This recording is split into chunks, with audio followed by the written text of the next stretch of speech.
Dobar dan, dragi prijatelji, dobrodošli na Balkanska posla. Danas ću vam pokazati kako se pripremaju pohovane palačinke sa piletinom i šampinjonima. Od sastojaka potrebno vam je nekih 3 do 4 parčeta pilećih prsa, u komadu, a može i sjeckano. Treba vam 300 g očišćenih i sjeckanih šampinjona, treba vam jedan luk, treba vam nešto začina, po mogućnosti svježih, tako najbolje. Peršun, oregano, majčina dušica i slično, ko šta voli u suštini. Treba vam soli, treba vam 8 do 10 palačinki koje ću za sada da ostavim kao tajnu. Recept neću otkriti. Za paniranje vam je potrebno brašno, 3-4 jaja, prezla, ulje za prženje. I što se sosa tiče, možete sami da ga pravite, a možete da koristite recimo kiselu pavlaku ili majonez. A ukoliko hoćete da pravite sos, onda vam treba jedna kašika putera, malo peršuna, pola kašike vegete ili začina C, ko šta voli, 2 decilitra varenike ili ti slatkoga mlijeka, za ove što se ne razumiju, 1 decilitar kisele pavlake i milerama i po želji i ukusu soli i bibera, naravno. Počet ćemo tako što ćemo piletinu da usitnimo i da je skuvamo. Ja to radim na pari. Onda je treba fino još usitniti, skroz sitno. Onda ćemo uzeti šampinjon i dobro isjeckati. Tu sam koristio sjecko. Za nekih 30 sekundi sam pola kilograma šampinjona usitnio. Onda treba isjeckati i luk. To radim ručno ovog puta. Nisam mnogo spretan, očigledno.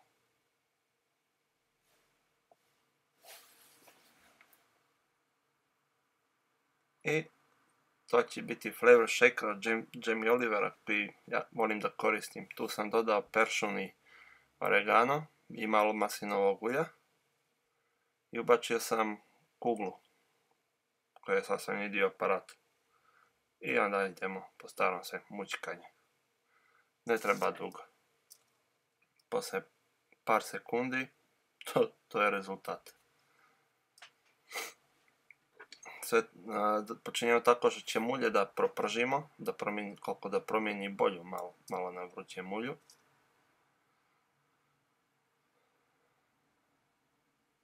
Onda ćemo da damo 300 g šampinjona, smo rekli. To sve fino izmiješati, posoliti, po ukusu koliko ko voli, ne treba mnogo pretjerivati. Nije zdravo, za pritisak je loše, kažu. Onda dodajem peršun i oregano. Dodajem malo vode i ostavljam da se malo prodinsta. Kad je prodinstan, onda dodajem piletinu i sve to dobro izmiješam. I ovamo pripremam jaje za paniranje. Znači, fil je spreman. Kad se to malo propržilo i izmiješalo, onda dodajemo 2 do 3 kašike na palačinku. Možete i više. Sve zavisi koliko bogato volite da je palačinka. Onda moramo da ju rolamo. To preklopite sa strana da ne bi izašao napolje. Što moja baba kaže, ka sarmu. I onda fino to urolate.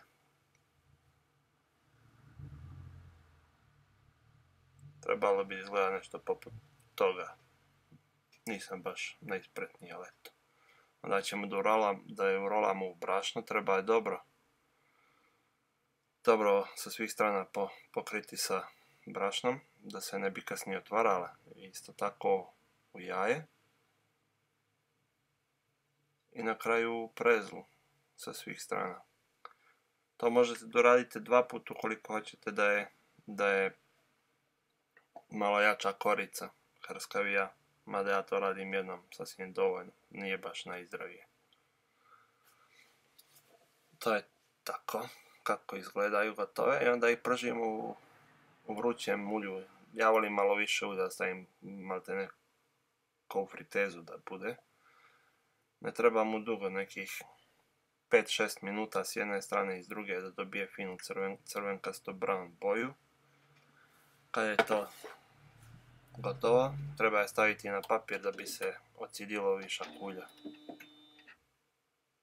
Jer dovoljno kalorija i bez ulja. I to je otprilike gotov proizvod. Da bi pravili umak treba vam kašika butera koji treba da se otopi u tiganju. Ili titavi, kako ko voli da kaže. Onda da dajemo nekih 200 grama šampinjona. Atreska. I vegetu preko toga. Sve to treba malo promiješati.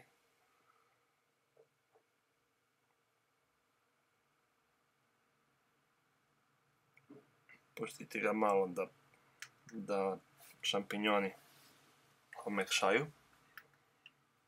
Onda ćemo da dodamo kiselu pavlaku ili ti mileram. Vrhnje za kuvanje, kako ko voli da kaže, ne znam. Izmiješati treba dodati slatko mlijeko, vareniku, što bi mi rekli. To se sve fino umiješa, treba dobro da se izmiješa da ne ostanu grumeni nikakvi od pavlake. Treba to sve da se izjednači fino. I treba ga staviti da se malo prokuva i da se smanji količina. Naravno treba miješati da se to dobro sve razmuti. Onda ću dodam sitno sjeckan svježi peršun, da dodam malo arome. To izmiješati i otprilike kad se prepolovi količina, najbolje je znati kako je spremno kada tako s druge strane kašiku okrenete i povučete prstom. Ukoliko se ne razliva, ostane, to je gotov sos. Prelijemo sa sosom gotove pohvane palačinke. Malo aranžiramo, recimo kiseli krastavac ide jako lijepo uz palačinku. I to bi bio gotov proizvod. Sad ćemo da ga probamo. Mogu da vam kažem da je mnogo dobar. Ako vam se svidio recept, pretplatite se na kanal, subscribeujte, lajkujte nas. Obećavamo da će biti još dosta recepata svakih par dana da kažem. Ali ponedjeljkom definitivno. Doviđenja, prijatno.